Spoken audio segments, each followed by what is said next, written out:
Yesu ashimwe. Dushimiye mwebwe mwese muduteze amatwi n'abo tubanye muri aya materaniro adasanzwe. Ni amateraniro y'umugisha kwizihiza umunsi umukiza wacu Yesu Kristo yatuzukiyeho. Ni amateraniro nk'uko muri buze kubibona yateguwe ku bufatanye bw'abantu batandukanye. Hari abaramyi turi bubane n'umuramyi witwa Tega, turi bubane na Aline, ndetse ari kumwe n'abandi bantu bamufasha, Claude ndetse na musaza we. So turi bubane n'abantu batandukanye, ndetse by'umwihariko turi bugezweho ubutumwa bwiza na Pastor Innocent Sindikubwabo aho ari muri Korea. Abandi bantu batuyobora mu masengesho, Bodwe ari buze kudufasha umwanya wo gusenga, ndetse na Jado Nkaka ari buze kudusomera ijambo ry'Imana turiwe dutekereza rijyanye n'uyu munsi. Rero ndabakiriye mu izina rya Yesu. Nitwa Pastor Manase, nkaba ndi umupasiteri muri Cathedral Saint Etienne ushinzwe amateraniro y'umugoroba, evening service. Turabakiriye muri uyu mwanya, ariko cyane cyane muri amasengesho turasengera abantu bose barimo kugerwaho n'ingaruka z'iki cyorezo cya coronavirus. Tubinginga bene data ngo mwirinde, mukurikize inama za leta, mukurikize inama z'abaganga, mukomeze gusengana natwe.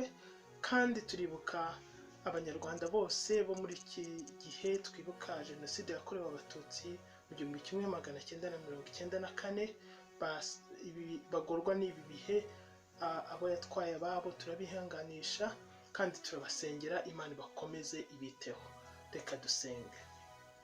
Nyagasani mwami Imana, tugushimiye uyu mwanya uduhaye, umwanya mwiza wo kuvuga ko uri umukiza wacu watuzukiye, kandi ijambo ryawe riratubwira ngo ni ukuri intimba zacu nizo wishyizeho, ndetse n'imibabaro yacu niyo wikoreye. Mwami Imana, ndagusabye ngo twinjiye muri uyu mwanya w'aya materaniro yateguriwe ku ikoranabuhanga, uzubane natwe. Ndagusabye ngo umwuka wawe wera agendagende akore kuri buri muntu wese uri bukurikirana aya materaniro, ndetse n'uwagize uruhare mu kuyategura. Tubisabye ku bwa Yesu Kristo umwami wacu, amen.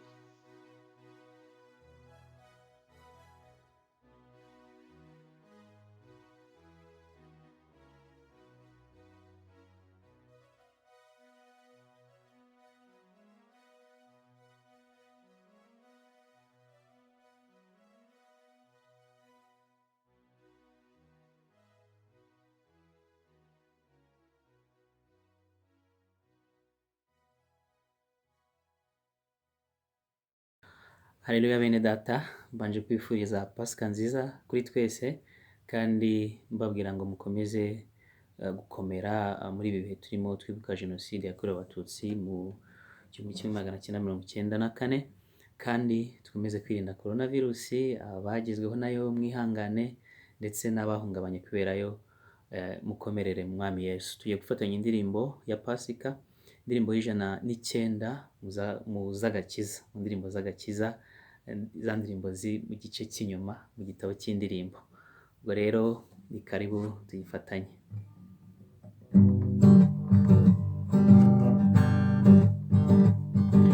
Pasika yacu niyitwibutsa amaraso y'umwana w'Imana, niyo yadukuye mu Egiputa, aho Satani yicira abantu.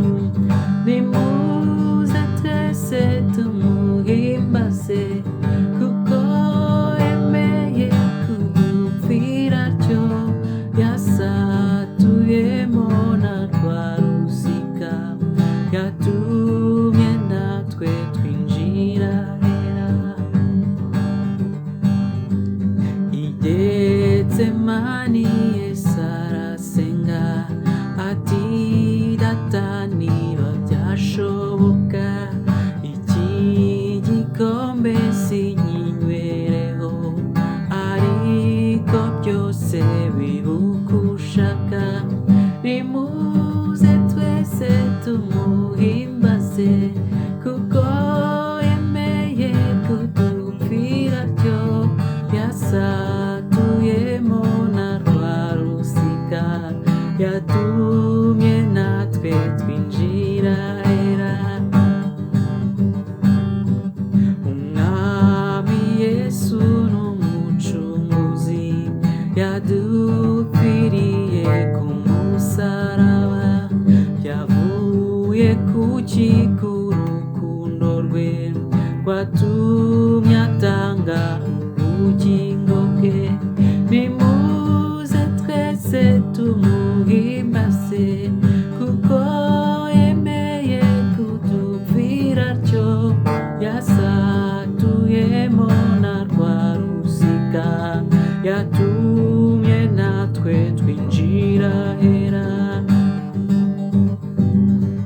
umwami Yesu n'umucunguzi yadupfiriye ku musaraba yavuye kuki ku rukundo rwe rwatumye atanga ubugingo bwe nimuze twese tumuhimbaze kuko yemeye kudupfira atyo yasatuyemo na rwa rusika yatumye natwe twinjira hera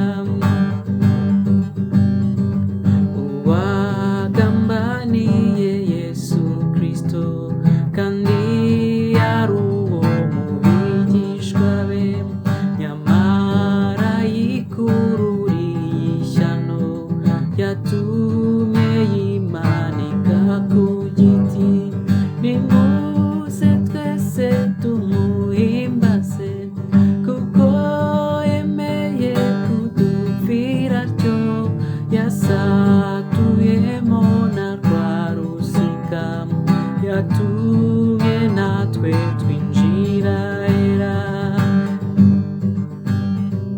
nuko ku isaha ya gatandatu hose habugira kabiri byafashe amasaha atatu yose byagejeje mu isaha ya cyenda nimuze twese tumuhimbaze kuko yemeye kudupfira atyo yasatuyemo na rwa rusika yatumye natwe twinjira hera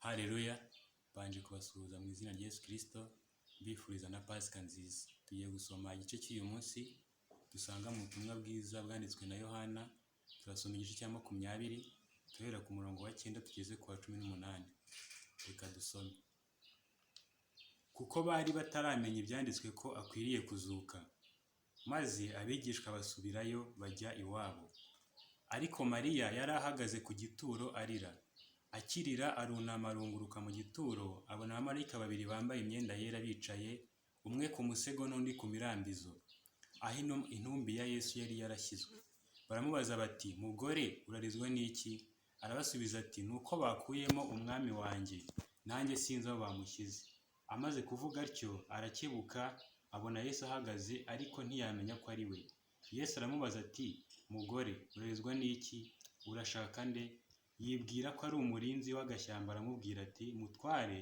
niba ari we umujyanye ahandi mbwira aho umushyize nanjye mukureyo Yesu aramubwira ati Mariya arahindukira mwitaba mu ruheburayo ati Rabuni bisobanurwa ngo databuja Yesu aramubwira ati ntunkoreho kuko ntarazamuka ngo njye kwa data ahubwo jya kubwira bene data yuko nzamutse ngiye kwa data ari we so kandi ku Mana yanjye ariyo Mana yanyu Mariya Magadalena aragenda abarira abigishwa inkuru ati nabonye umwami kandi abatekereza ibyo yamubwiye. Mwakirize ijambo ry'Imana.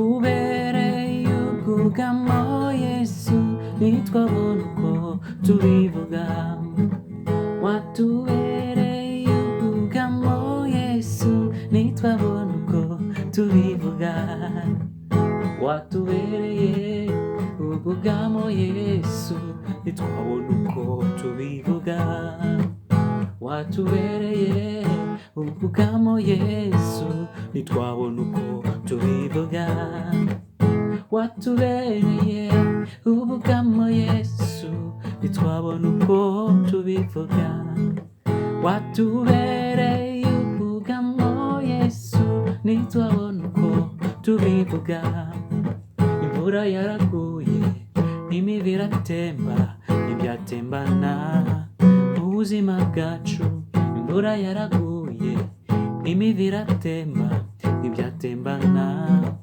ubuzima bwacu watubereye ubwugamo Yesu ntitwabona uko tubivuga watubereye ubwugamo Yesu ntitwabona uko tubivuga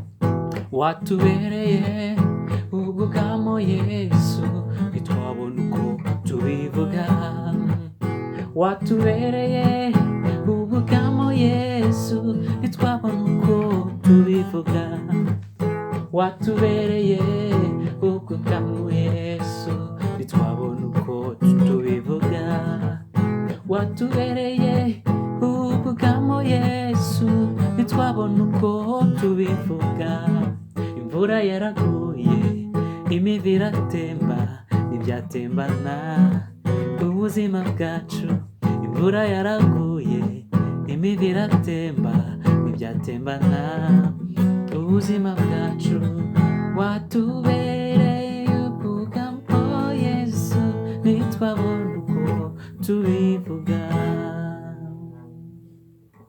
Haleluya. Imana yacu ishimwe cyane. Nongeye kubasuhuza mu izina ry'Umwami wacu Yesu Kristo, kandi nongera kubabwira ngo ndabakunda, ndabasengera, kandi ndabifuriza umunsi mwiza wa Pasika, umunsi udasanzwe, umunsi kubizera b'Abakristo, umunsi tubara nk'umunsi w'intsinzi, kandi nongera kubifuriza kugira Pasika nziza aho muri hose, yaba abari ku mugabane wa Afurika, ku mugabane w'Uburayi, ku mugabane wa Aziya n'abandi bari ahandi. Ndabifuriza kugira Pasika nziza mu izina ry'Umwami wacu Yesu Kristo. Ndashimira Imana rero impaye kongera kuganira namwe ku ijambo ry'Imana. Ijambo ry'Imana tugiye kuganira turarisanga muri Yohana igice cya 20 umurongo wa 9 kugera ku murongo wa 18. Ariko byaba byiza duhereye ku murongo wa 8 kugira ngo turusheho kubyumvikana neza. Umurongo wa 8 wiyongera kuri icyo gice twahawe haragira hati, nicyo cyatumye na wa mwigishwa wundi wabanje kugera ku gituro nawe yinjira, abibonye yizera ibyo yabwiwe na wa mugore. Hanyuma tugakomerezaho muri icyo gice nk'uko mwamaze kugisoma, ariko icyo gice nicyo nakuyemo amagambo Imana yashyize ku mutima kugira ngo tuganire. Turabonamo inkuru ya Yesu yiyereka Mariya Magadalena, ariko turebe uburyo Mariya Magadalena yagiye kureba Yesu ku gituro. Yesu yari yamaze gupfa. Yesu uwitwa Yosefu ndetse afatanije n'uwitwa Nikodemu bari baramushyinguye. Bagiye kwa Pilato baka intumbi yiwe, baragenda barayishyingura, na cyane ko babikoraga vuba kuko biteguraga iminsi mikuru ya Pasika kugira ngo iyo minsi musange atakiri aho bamwiciye. Mariya rero yagiye ku gituro kuko yari yaramwizeye. Nimusoma ku murongo wa 12 haragira hati, abona abamarayika babiri bambaye imyenda yera bicaye, umwe ku musego n'undi ku mirambizo, aho intumbi ya Yesu yari yarashyizwe. Baramubaza bati, mugore urarizwa n'iki? Arabasubiza ati, nuko bakuyeho umwami wanjye, nanjye sinzi aho bamushyize. Natekereje kuri uyu mugabo witwa Mariya Magadalena. Nubwo yari yamaze gupfa, ariko yari yaramaze kunyurwa nawe kandi yaramaze kumufata nk'umwami we. Ntabwo yatekerezaga ngo ubwo ari umurambo, ntabwo yatekerezaga ibyo abamurwanyaga, ntiyatekerezaga ibyo abamwishe, nta bwoba bundi bwari, ahubwo yaragiye kureba umwami we. Ariko nk'uko twasomye muri ya mirongo y'inyuma, ngo bari bibagiwe ko yari yaravuze ko nyuma y'iminsi 3 azazuka. Maze ngo ahindukiye abona Yesu ahagaze iruhande rwe, ngo amaze kuvuga arakebuka ku murongo wa 14, ngo abona Yesu ahagaze ariko ntiyamenya ko ari we. Yesu aramubaza ati, mugore urarizwa n'icyo urashaka nde? Ngo yibwira ko ari umurinzi w'agashyamba. Ngo aramubwira ati, mutware, niba ari wowe umujyanye ahandi, mbwira aho umushyize nanjye mukurire. Mariya yari determined. Mariya yashakaga umwami we. Ntabwo yari yazi ko yazutse, ahubwo yumvaga bamuteraganye, bamukuyeho, bamwibye, ariko yari umwami we. Ndagira ngo nanjye mubaze, mbese no mu bikomeye Yesu uracyamubona nk'umwami wawe? Mariya yakomeje kubona Yesu nk'umwami we, yemwe no mu rupfu atarabona kuzuka, ariko yarakira umwami we. Aya magambo y'uyu mumama yaranejeje cyane. Yesu ahangaha nibwo yamwiyeretse, none haramusobanukirwa, amubwira kutamukoraho, ahubwo amutuma kujya kubwira abigishwa be izo nkuru. Ndagira ngo gwibutse ko muri Matayo igice cya 27 umurongo wa 62 kugera ku murongo wa 66 hari inkuru itubwira uburyo abayuda, abafarisayo bagiye kwa Pilato bamusaba abasirikare. Aravuga bati, duha abasirikare bagiye kurinda imva ya Yesu atazazuka, kuko yari yaravuze ko azazuka nyuma y'iminsi 3. Maze bibwiraga ko ibyahanuwe n'ibyanditswe bya kera bashobora kugira imbaraga zabibuza gusohora. Ariko ndagira ngo mubwire, nta cyabuza umugambi w'Imana kuzura. Kabone n'ubwo abantu babirwanya, kabone n'ubwo abanditsi babyirengagiza, imbaraga ziyavuze zifite imbaraga zihagarika ibyabangamira umugambi wayo. Haleluya. Maze ngo umwami wacu Yesu Kristo bamurindisha abasirikare, ariko nta cyabujije umwami kuzuka. Haleluya. Ndagira ngo nkubwire ngo muri wowe hari abantu bashobora kuza bakitambika, bakabuza bimwe mu byo wasezeranijwe kuba. Reka tubigeranye no kuzukira muri wowe.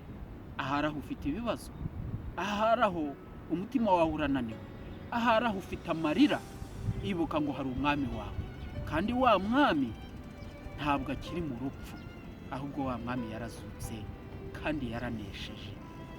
Umwami wacu ni muzima, ntabwo akiri mu mva. Ese ubiyaza kuba atarazuka, abizeye tuba tuvuga iki? Ndagira ngo mubwire mwene data mu Kristo yuko uwo twizeye yarazutse. Intego yanjye kuri uyu munsi kwari kukubwira ngo twizeye uwazutse, twizeye uwabanye natwe, kandi uwo twizeye muri Yohana 1:12 haratubwira ngo uwo wese wamwakiriye akizera izina rye yahawe ubushobozi bwo kwitwa umwana w'Imana. Turi abana b'Imana. Kandi Yesu yabwiye Mariya ngo ngiye kwa data ari we so. Haleluya. Wari uzi ko dusangiye umubyeyi na data, dusangiye umubyeyi na data Yesu, kandi uwo data wa Yesu akaba ari we data wacu. Uko gusangira twitwa abana b'Imana kudutera no kuba baragwa, maze izo mbaraga zamuzuye nizo mbaraga zizatuzura, nizo mbaraga ziduhaye ibyiringiro, nizo mbaraga ziduhaye gukomera, nizo mbaraga ziduhaye gushikama no mu bihe bikomeye, no mu bihe nk'ibi bya korona, no mu bihe nk'ibi by'ubukungu, no mu bihe nk'ibi binaniye isi, no mu bihe nk'ibi bibujije abahanga amahoro. Twizeye uwatsinze, kandi uwo nguwo niwe uzatuneshereza. Umwizere azakuneshereza, umwizere yarazutse kandi arakomeye. Icyubahiro cy'Imana gikomeze kubana namwe, amen. Murakoze cyane, Uwiteka Imana abahe umugisha.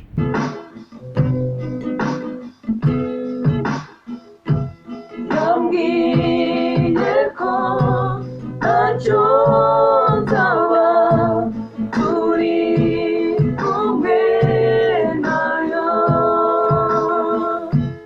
nawe imisozi yakurwanya Imana idahinduka.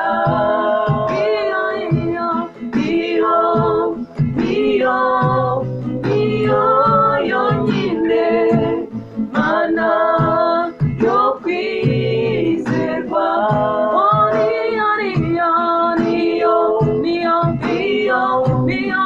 Iyo yonyine Mana yo kwizerwa.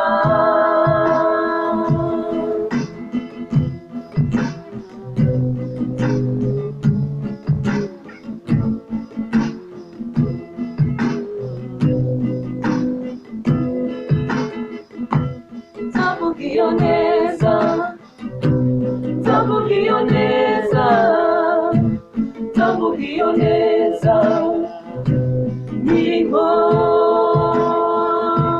nzavuga iyo neza, nzavuga iyo neza, nzavuga iyo neza nyirimo, nzavuga iyo neza, nzavuga iyo neza, nzavuga iyo neza nyirimo, nzavuga iyo neza, nzavuga iyo neza, nzavuga iyo neza. Yesu ashimwe bwoko bw'Imana. Mbanje kubasuhuza mbifuriza ibihe byiza bya Pasika. Reka dusenge. Nyagasani Mwami Imana, mu izina rya Yesu Kristo, baje kugushimira kubw'igitondo cy'umugisha, ushimira kuri Imana nziza, Imana yacu, Imana idukunda, Imana itwitaho, wowe waduhamagaye ukadutegura ubugingo buhoraho, izina ryawe rishyirwe hejuru. Uyu mwanya mwiza rero tuje imbere dusenga kubw'ibyifuzo bitandukanye, cyane cyane tuzirikana ko turi mu gihe nk'iki ngiki, igihe isi iri mu kaga, isi ifite ibibazo by'icyorezo cya COVID-19 iri guhitana benshi hirya no hino ku isi, ndetse isi iri mu kato ishyizwemo n'icyo cyorezo, aho abantu batagihura, aho abantu batagisabana, ariko kandi tunazirikana ko ari imwe mu nzira nziza zo kugira ngo tukirwanye. Rero ni impamvu sengeye cyane kugira ngo Mwami Imana uhumurize imitima y'abamaze kubura ababo mu bihugu cyane cyane biteye imbere, reka ubasange, reka uyihagarike, uhagarike no mu bihugu byacu mu izina rya Yesu Kristo. Ukoresha abahanga, ukoresha abashakashatsi, twumve inkuru nziza yuko urukingo rwabonetse, twumve yuko imiti yabonetse, kandi gihagarare mu izina rya Yesu. Turasenze Mwami Imana twingingira u Rwanda cyane kugira ngo utabare abanyarwanda. Mwami Imana ukumire aka kaga, ukumire iki kirwara mu izina rya Yesu, abarwayi bakize, ukumire ko hari abandi bakongera kwandura, kandi udushoboze gufata ingamba, kumvira ingamba leta itubwira, idusaba kugira ngo iki cyorezo gihagarare. Mwami Imana, ntabwo ari iki cyorezo gusa, ahubwo turanazirikana ko turi mu gihe cyo kwibuka jenoside yakorewe abatutsi ku nshuro 26, duhumuriza kandi dusengera imitima ibabaye, imitima yabuze ababo, imitima yakomeretse, imitima yangirijwe byinshi. Mwami Imana, turasenze guhumurize ino mitima, reka usange abanyarwanda, reka Mwami Imana ukomeze kudushyiramo ihumure, kandi ukomeze no kudufasha kubaka ubumwe n'ubwiyunge. Uwiteka Imana, nk'uko n'ijambo ryawe ridusaba, dukomeze gutera imbere, dukomeze kwanguka tuguhesha icyubahiro. Uwiteka Imana, ndasenze cyane Mwami Imana, muri ibi bihe turimo tuzirikana ibihe bya Pasika, tuzirikana imibabaro Yesu Kristo yaciyemo kugira ngo aducungure imibabaro yababajwe, tunazi neza yuko ibi byose yabikoze kugira ngo natwe abashe kuturonka, abashe kudukiza, abashe kutugirira neza. Niyo mpamvu uyu mwanya Mwami Imana nzirikana cyane kandi sengera abanyarwanda bose, by'umwihariko iteraniro rya nimugoroba, kugira ngo urikomeze udufashe Mwami Imana muri bino bihe bya Pasika, dukomere muri bino bihe bya Pasika, twongere dusubirwemo imbaraga, twongere Mwami Imana tube bashya mu bugingo. Mwami Imana twuzuye umwuka wera, uduhagurutse, maze Mwami Imana ejo bundi nkuko turi gusenga ngo ibi bihe bitambuke, maze twongere guterana, maze Mwami Imana umugisha wawe tuzongere guhura warabaye mwinshi, tuzongere guhura abantu barakuze mu buryo bw'umwuka, maze izina ryawe rishyirwe hejuru. Urakoze rero, ukiza abarwayi, wite ku bashonje, hari benshi batajya mu mirimo kubera iki cyorezo, hari benshi badakora. Mwami Imana ari kuhumuriza iyo mitima yose, kandi uri Imana itanga, utanga ibikenewe. Urakoze kumvise gusenga, tugusabye bike, tuzi ko utanga byinshi ku bwa Yesu Kristo umwami wacu. Amen.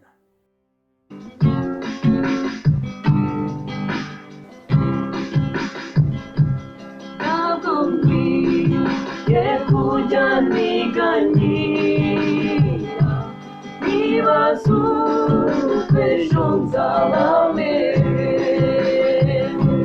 nzajya nibuka y'umwihora,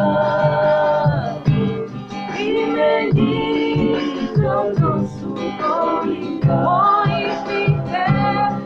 ifite umutima w'urukundo, tumishimiye